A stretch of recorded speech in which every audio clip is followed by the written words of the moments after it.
My name is Rebecca Chin and I'm 34 years old. The day my brother Marcus humiliated me at his wedding was supposed to be a celebration of love and family. Instead, it became the day I finally showed my family exactly who they'd been underestimating for the past decade. But before I tell you how I shut down my brother's $180,000 wedding reception in front of 127 witnesses, you need to understand the pattern of behavior that led to that moment. I arrived at the Riverside Country Club at 2:47 p.m. on a perfect Saturday afternoon in June. The venue looked stunning. Manicured lawns, white tent pavilions, flower arrangements that probably cost more than most people's monthly rent. I'd chosen this location carefully 8 months ago when I purchased it, knowing Marcus had been obsessing over having his wedding here since he got engaged. The irony of what was about to unfold wasn't lost on me. I pulled up to the front entrance in my modest Honda Civic, watching as valets rushed to open doors for BMWs and Mercedes. When I stepped out, a valet approached me with a polite smile.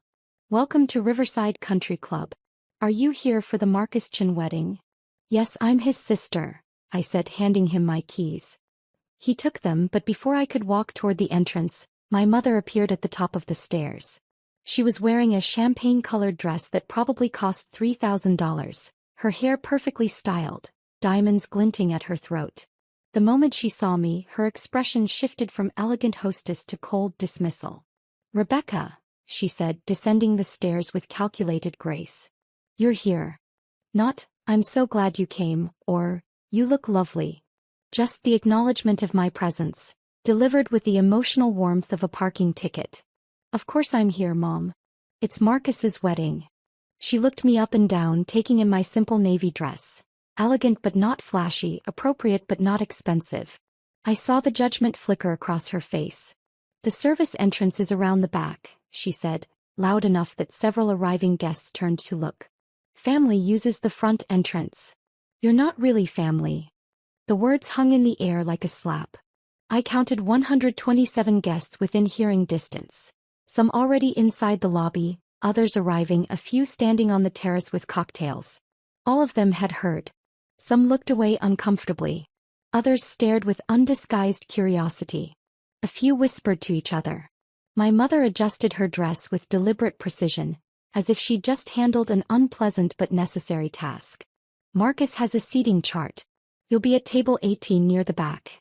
Please use the service entrance so you don't disrupt the other guests." Before I could respond, my brother Marcus appeared with his phone out, already filming. He was wearing a custom tuxedo, his hair styled perfectly, his smile wide and cruel. "This is perfect," he said, capturing the moment. "Hey everyone, say hi to my sister who can't even afford to dress properly for my wedding." He filmed me standing there, then panned to show the service entrance sign with an arrow pointing around the building. Within minutes, I saw him typing on his phone. The post went up on Instagram before I'd even moved. A video of me standing awkwardly at the front entrance with the caption, "Know your place" face with tears of joy, #family hierarchy, #wedding day, #not all heroes wear capes. I took a deep breath and smiled. "Of course, Mom. I'll use the service entrance." "Congratulations, Marcus." I walked around the building, passing the kitchen delivery area, the staff parking lot, and finally reaching a plain metal door with a small sign that read, "Service entrance, staff only." A young woman in catering uniform held it open for me, looking embarrassed. "I'm so sorry about this," she whispered. "I heard what happened out front." "It's okay," I told her. "I'm exactly where I'm supposed to be." She led me through the industrial kitchen, past stainless steel prep stations and staff changing rooms, finally emerging into the main reception hall through a door marked "Staff Access." I could see the elegant ballroom from this angle. Crystal chandeliers, floor-to-ceiling windows overlooking the golf course, tables dressed in ivory linens with elaborate centerpieces of roses and hydrangeas. Table 18 was indeed in the back corner, partially hidden behind a support column, with a view of exactly nothing except the exit signs and the kitchen door. My place card read simply Rebecca, while every other card on nearby tables included last names and titles: Dr. Thompson, Judge Martinez, Senator Wong's family. But I sat down, folded my hands and waited. Because I'd been waiting for this moment for 8 months. Ever since I'd quietly purchased Riverside Country Club for $2.3 million in cash. If you're genuinely enjoying this story, I'd really appreciate it if you could hit that like button. But only if you're actually finding it interesting. No pressure at all. Let me take you back 3 years to help you understand how we got here. I need you to see the pattern, the systematic erasure of my worth that my family had perfected over decades. I grew up as the younger sibling in a family that worshipped success. But only the kind of success they could understand and show off. Marcus went to Wharton, got his MBA, and landed a position at a prestigious investment firm in Manhattan. He made $340,000 a year, drove a Porsche and lived in a penthouse in Tribeca. My parents threw parties to celebrate his promotions. They framed his business magazine features. They introduced him as our son, the investment banker. I went to a state school, graduated with a degree in computer science, and took a job at a small tech startup that no one had heard of. My starting salary was $65,000. Decent but not impressive by my family's standards. My mother told people I worked with computers, in the same tone someone might say, works at a gas station.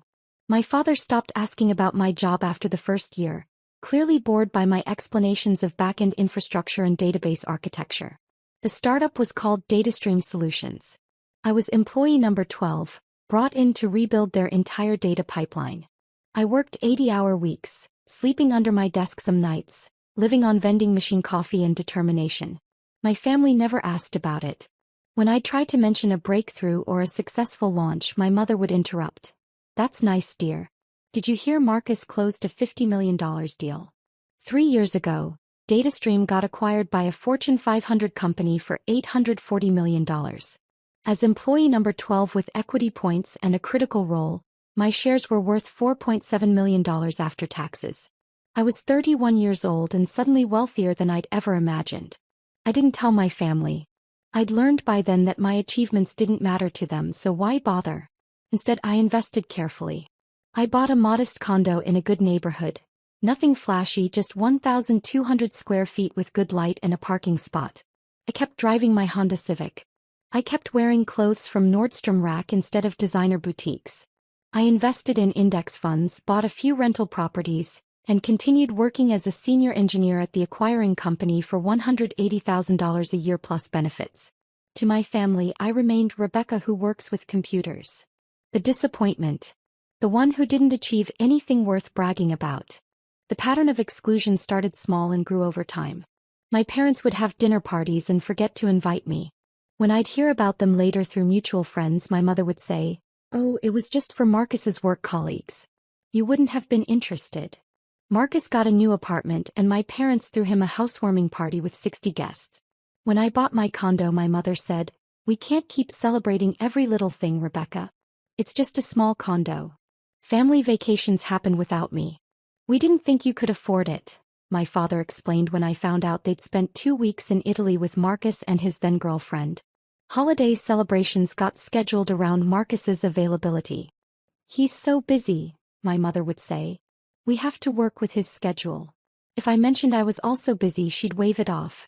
"You can take time off from your computer job." The financial disparity became a weapon. Marcus would pick up the check at restaurants and my parents would praise his generosity. When I offered to pay, my mother would say, "Save your money, dear. We know you don't have much to spare." At Marcus's engagement party, my father gave a toast. "To my son who has exceeded every expectation and made us prouder than we ever imagined possible." He looked directly at me during the pause that followed, the unspoken comparison hanging in the air. But the cruelest part was the secret I carried.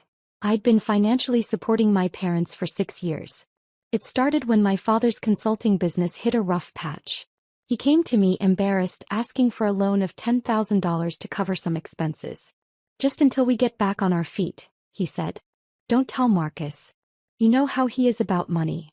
I gave him $15,000, told him not to worry about paying it back. A month later, my mother needed help with a medical bill, $8,000. Then property taxes on their house, $12,000. Then my father's car needed repairs, $6,000. It became a pattern. Every month, I'd transfer money to their account. Sometimes $2,000, sometimes $5,000, sometimes more. Over 6 years, I'd given them $347,000. They never thanked me. They never acknowledged it in front of Marcus. They'd call me late at night when they needed money, their voices strained with financial stress. Then the next day at family dinner, they'd praise Marcus for picking up a $200 restaurant tab. I kept track of every transfer in a spreadsheet. Date, amount, reason given, total running balance. I told myself I was helping family, being a good daughter. But deep down I knew the truth. I was buying scraps of acknowledgement, hoping that someday they'd see my worth. They never did. And now, sitting at table 18 in the back corner of the ballroom I owned, watching guests filter in through the front entrance I'd been banned from using, I was done hoping. The ceremony was held on the lawn overlooking the golf course. I watched from my terrible seat as Marcus married Jennifer, a corporate lawyer from his firm. She was beautiful, successful, and from the kind of old money family that my parents desperately wanted to impress. The ceremony was perfect. String quartet, silk ribbon decorations, rose petals scattered on the aisle runner. My mother cried elegant tears. My father beamed with pride. I wasn't included in the family photos. When the photographer called for immediate family, my mother physically turned her back to me, creating a wall with her body that made it clear I wasn't to approach. I watched from my seat as they posed. Parents, bride, groom, Jennifer's family. Not one person looked my way or suggested I join. The reception began at 5:30 p.m. Cocktails were served on the terrace while guests mingled and admired the venue. I heard at least 20 people compliment the location. "This place is stunning. How did you find this venue? This must have cost a fortune." Marcus accepted the praise as if he'd personally created the grounds and buildings with his bare hands. Dinner was a 5-course meal. Butternut squash soup, arugula salad with candied pecans, a palate cleanser of champagne sorbet, herb-crusted lamb with roasted vegetables, and a trio of desserts. At table 18 I was served the same meal as everyone else, though the server looked apologetic as she set down my plates. She was one of the staff members I'd met with when I bought the club, and I could see she recognized the cruelty of my seating assignment. "Everything's delicious," I told her warmly. "Please thank the kitchen staff." She smiled relieved. "Of course, Ms. Chen." My mother was at table 1, the head table directly in front of the dance floor. I watched her hold court, accepting compliments from guests, laughing at jokes, playing the role of proud mother of the groom. She didn't look in my direction once during the entire dinner service. Between the main course and dessert, Marcus stood up to make a speech. He thanked everyone for coming, told a charming story about how he met Jennifer, thanked his parents for their support and sacrifice. "My parents gave me every advantage," he said, voice thick with emotion. "They invested in my education, believed in my potential, and taught me the value of success. Everything I am today I owe to them." The room applauded. My father wiped his eyes. My mother glowed with pride. Marcus continued, "And they taught me an important lesson. Family is everything. Family supports each other. Family lifts each other up. Family celebrates success together." He raised his glass. "To family. To family," the room echoed. I took a sip of my wine and checked my watch. 7:15 p.m. Perfect timing. After dessert the dancing began. The DJ played upbeat music and guests flooded the dance floor. I remained at table 18 watching the celebration from my exile. A few distant relatives stopped by to say hello, clearly uncomfortable with my isolation but not uncomfortable enough to challenge it. "You look well," they'd say. "How's work?" Then they'd drift away, relieved to return to the celebration. At 7:43 p.m., I saw my mother approach the DJ booth. She was laughing with Jennifer's mother, pointing at something on a tablet, probably the photo slideshow they'd prepared. The DJ nodded and announced a special presentation. The lights dimmed. On a large screen behind the head table a slideshow began, Marcus and Jennifer, a journey to forever. Photos from their childhoods, their college years, their early dating days, their engagement. Soft music played. Guests cooed and applauded. Then came the family photos. Marcus as a baby with my parents. Marcus's first day of school. Marcus's high school graduation. Marcus at Harvard. Marcus at his first job. Photo after photo of Marcus with my parents. Marcus achieving milestones, Marcus being celebrated. Not a single photo included me. Not one. In photos where I knew I'd been present, family vacations, holiday dinners, birthday parties, I'd been cropped out or the photo had been chosen from an angle that excluded me entirely. It was a historical revision, a visual statement. This family consists of 3 people and I am not one of them. Drop a comment and let me know where you're watching from. I love hearing from people who've dealt with difficult family dynamics. The slideshow ended to enthusiastic applause. My mother dabbed at her eyes with a handkerchief. Marcus hugged his parents, then hugged Jennifer's parents.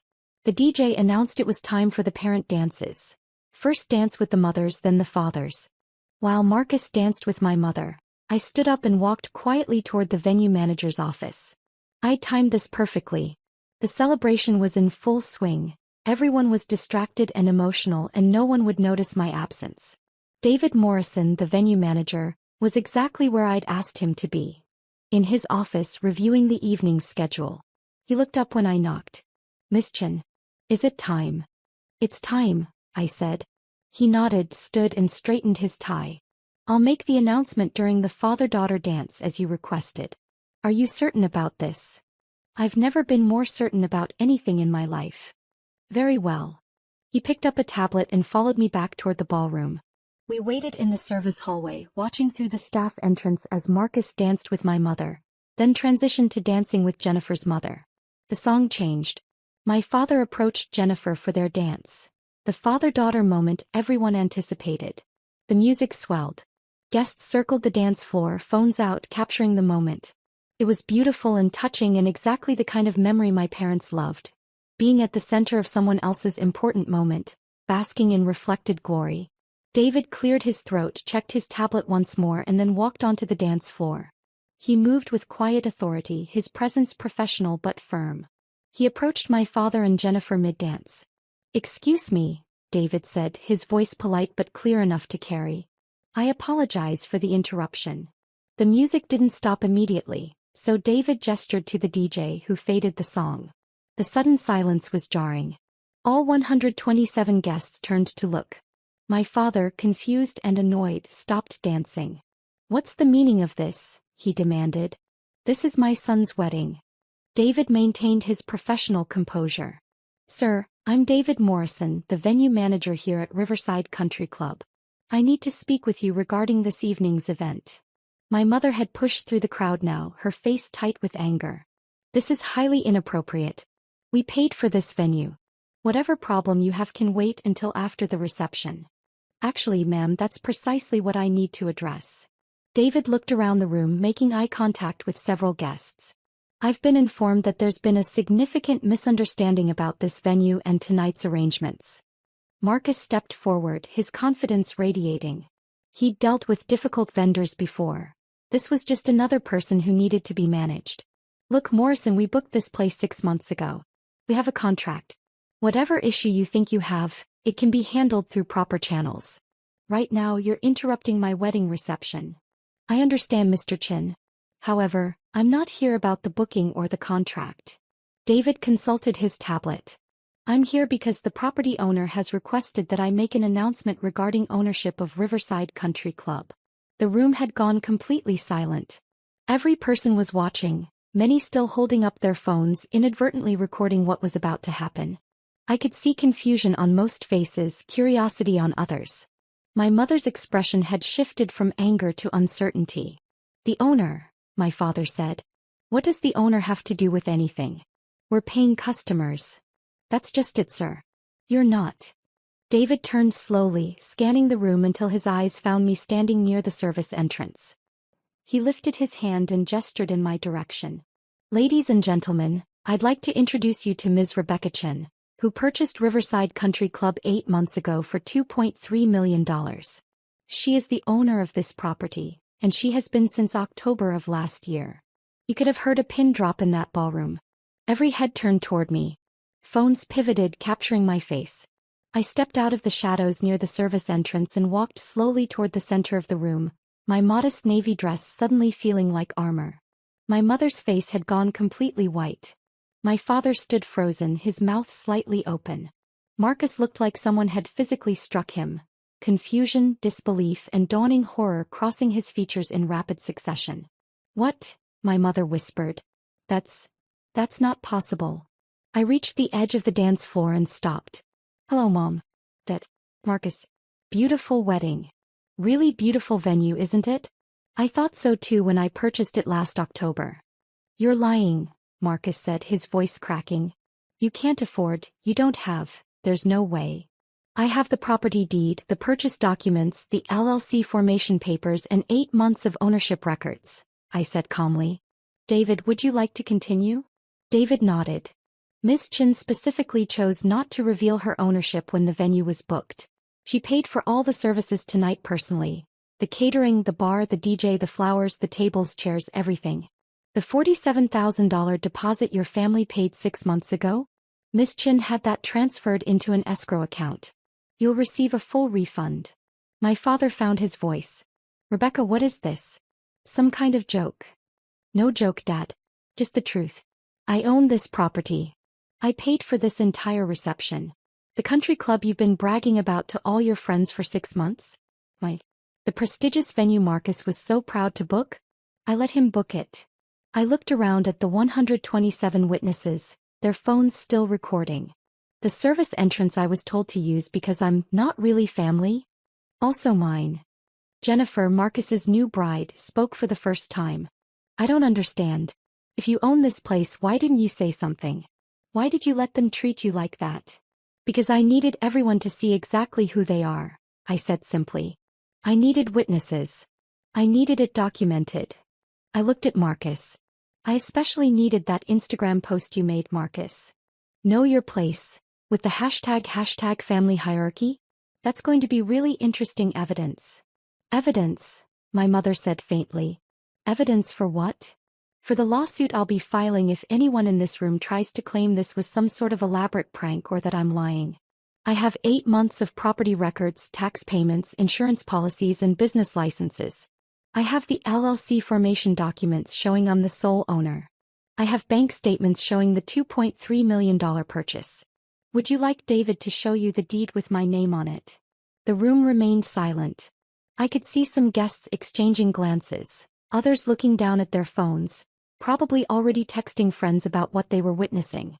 A few people looked genuinely upset on my behalf, realizing they'd just watched a family publicly humiliate someone who owned the very ground they were standing on. My mother tried to regain control. Rebecca, this is Marcus's wedding day. Whatever issues you have, this is not the time or place. No, Mom. This is exactly the time and place. Because this is the culmination of years of you telling me I'm not good enough, not successful enough, not worthy enough to be considered real family. You made me use the service entrance at a venue I own. You put me at table 18 behind a column hidden away like something shameful. You erased me from the family slideshow. You made sure 127 people witnessed your contempt for me. I turned to address the room.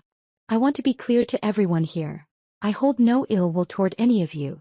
You're guests at what was supposed to be a celebration. But I need you to understand what you witnessed tonight. This family, I gestured to my parents and brother, has spent years treating me as less than human. They've accepted $347,000 in financial support from me over 6 years while publicly dismissing me as a failure. They've excluded me from family events, cropped me out of photos, and told me repeatedly that I'm not worthy of being called family. My father's face had gone from white to red. You're exaggerating. We never. I have bank records showing every transfer, Dad.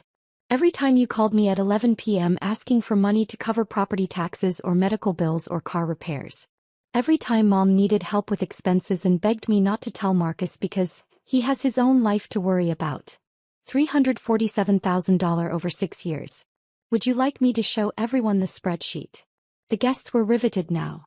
This had gone from a wedding reception to something else entirely. A public unveiling of family dysfunction that no one could look away from. I could see some people recording everything on their phones and I didn't stop them. I wanted this documented. Marcus tried a different approach. Look, Becca, if you're upset about the seating. Don't call me Becca. You lost that right when you filmed me and posted it on Instagram with, "Know your place." I pulled out my own phone and held it up. I have screenshots. I also have screenshots of the family group chat where Mom told everyone I wasn't worth including in the family vacation last summer. And the email thread where you, Marcus, told Dad that I was embarrassing and shouldn't be invited to your promotion party. Jennifer touched Marcus's arm. You said you had one sister but she lived far away and you weren't close. You said she was busy with work. He lied, I said. I live 20 minutes from him. I've tried for years to be part of this family. They just decided I wasn't worth the effort. I looked at my parents. And tonight you made your position crystal clear. In front of 127 witnesses, you told me I'm not really family. My mother's eyes were filling with tears, but I couldn't tell if they were genuine or performative. Rebecca, please. You're making a scene. No, Mom. You made the scene when you sent me to the service entrance. You made the scene when you erased me from the slideshow. You made the scene when you seated me at the worst table in a venue I own. I'm just making sure everyone knows who made the scene first. David cleared his throat. Miss Chen, what would you like me to do regarding the remainder of the evening? It was the question everyone was waiting for. Would I shut down the reception? Would I throw them out? I could see the fear in my parents' eyes, the panic in Marcus's expression. The power had completely shifted and they knew it. I took a deep breath. The reception will continue as planned. Everyone here is welcome to stay and enjoy the rest of the evening. The bar remains open, the food will continue to be served, and the DJ will keep playing. I paid for all of it and I want Marcus's guests to have a nice time. I paused. However, effective immediately, I'm resigning from this family. Mom, Dad, Marcus. Consider this my formal notification that I'm done. No more phone calls asking for money. No more expectations that I'll show up to be insulted. No more pretending that I'm part of a family that doesn't want me. You can't just, my father started. I absolutely can. And I am. I looked at David. Please have security escort my parents and brother out after the reception ends. They're not welcome on this property after tonight.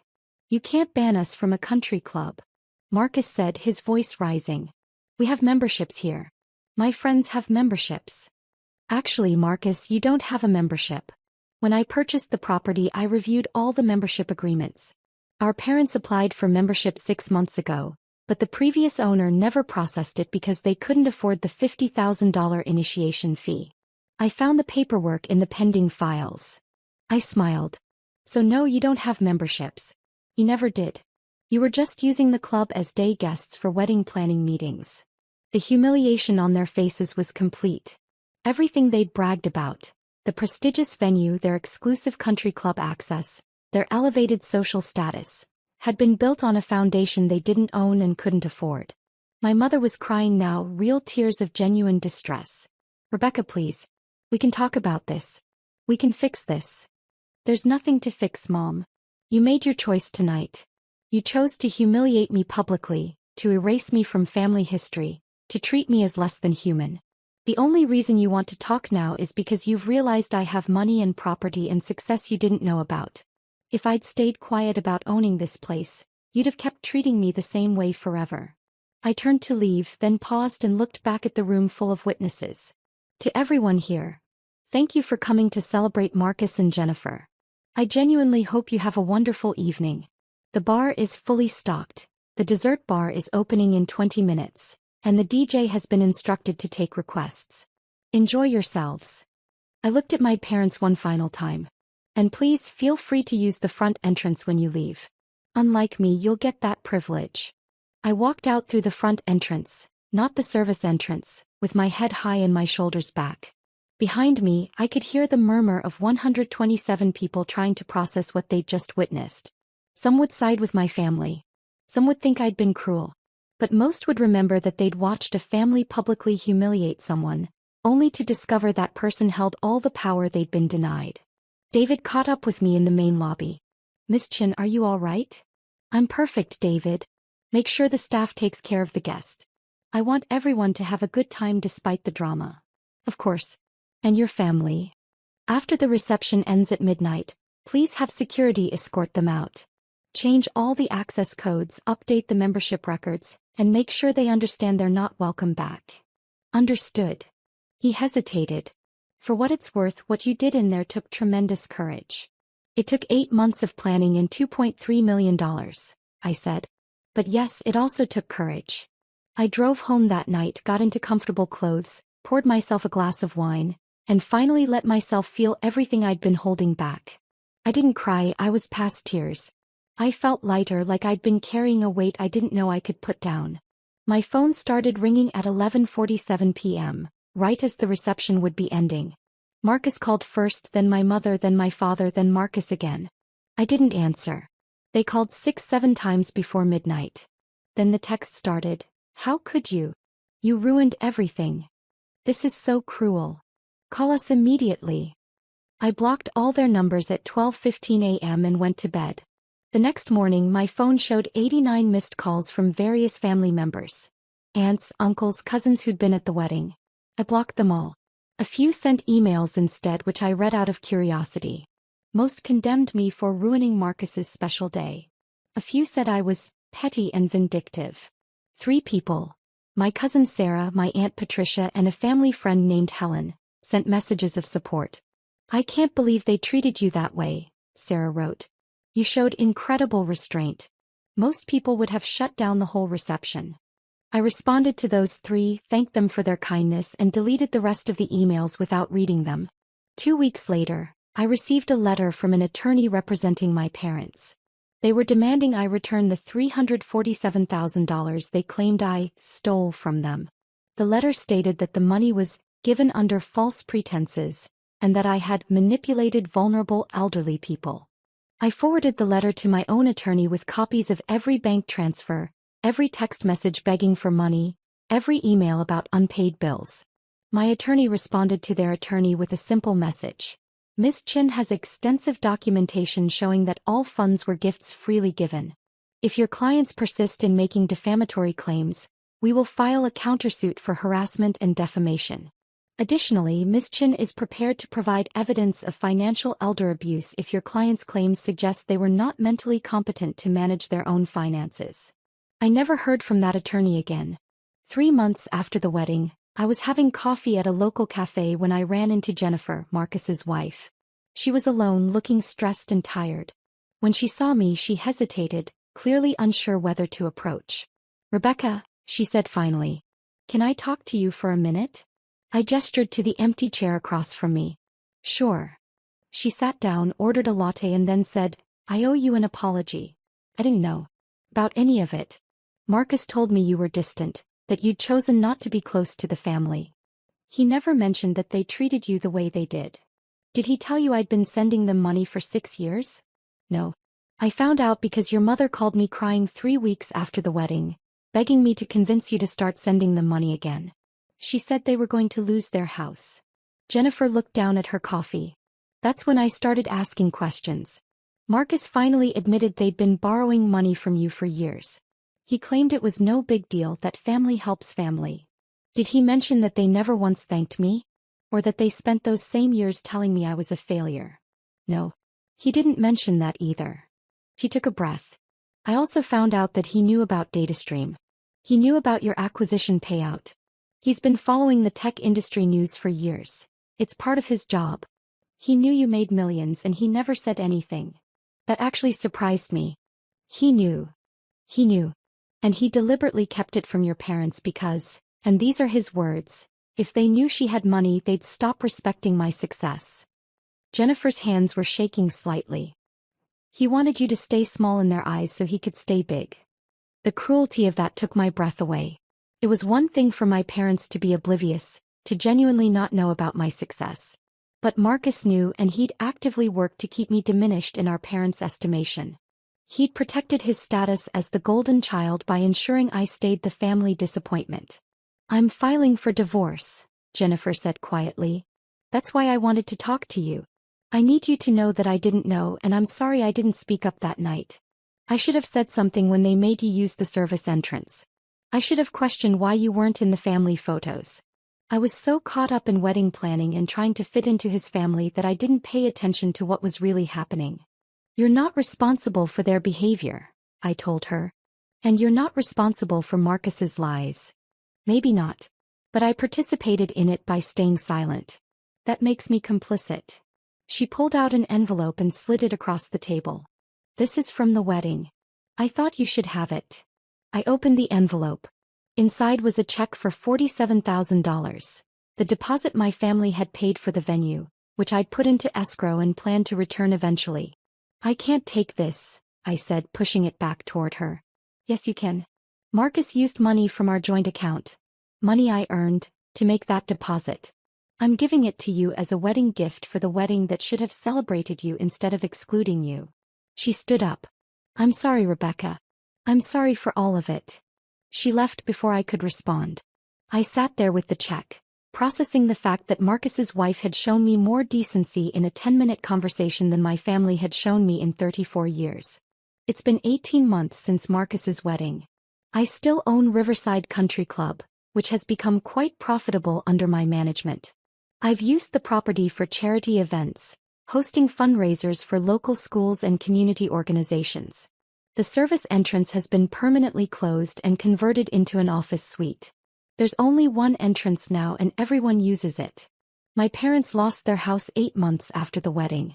Without my monthly transfers, they couldn't keep up with the mortgage payments. They had to sell and move into a small rental apartment. I heard through the grapevine that they tried to take out loans using Marcus's income as collateral, but he refused to help them. The golden child apparently only shines when it's convenient. Marcus and Jennifer's divorce was finalized 4 months ago.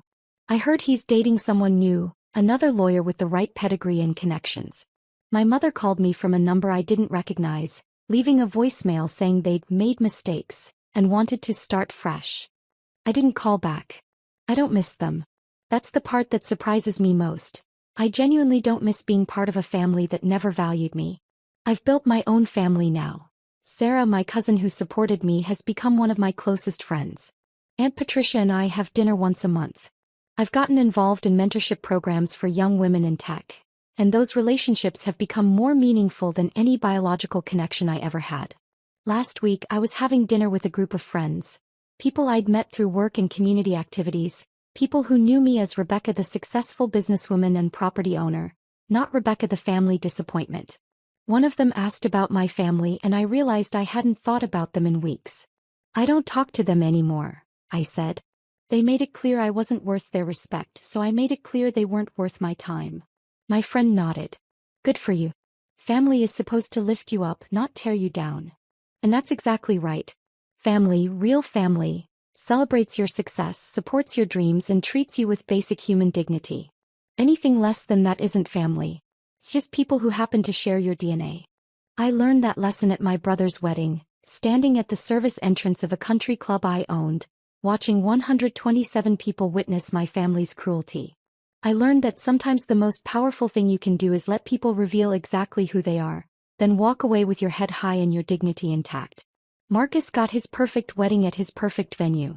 My parents got to play the role of proud family for 127 witnesses. And I got something much more valuable. Freedom from people who would never see my worth no matter what I achieved. The service entrance is closed now. Everyone comes through the front door. Everyone is welcomed with respect. And if anyone ever tries to tell someone they're not really family on my property, they'll be the ones using the exit. I'm Rebecca Chin. I'm 34 years old. I own a successful country club, have investments worth over $8 million, and I'm surrounded by people who actually care about me. My biological family humiliated me in front of 127 witnesses, thinking I was powerless. They were wrong. And now they know it. And I've never been happier in my entire life.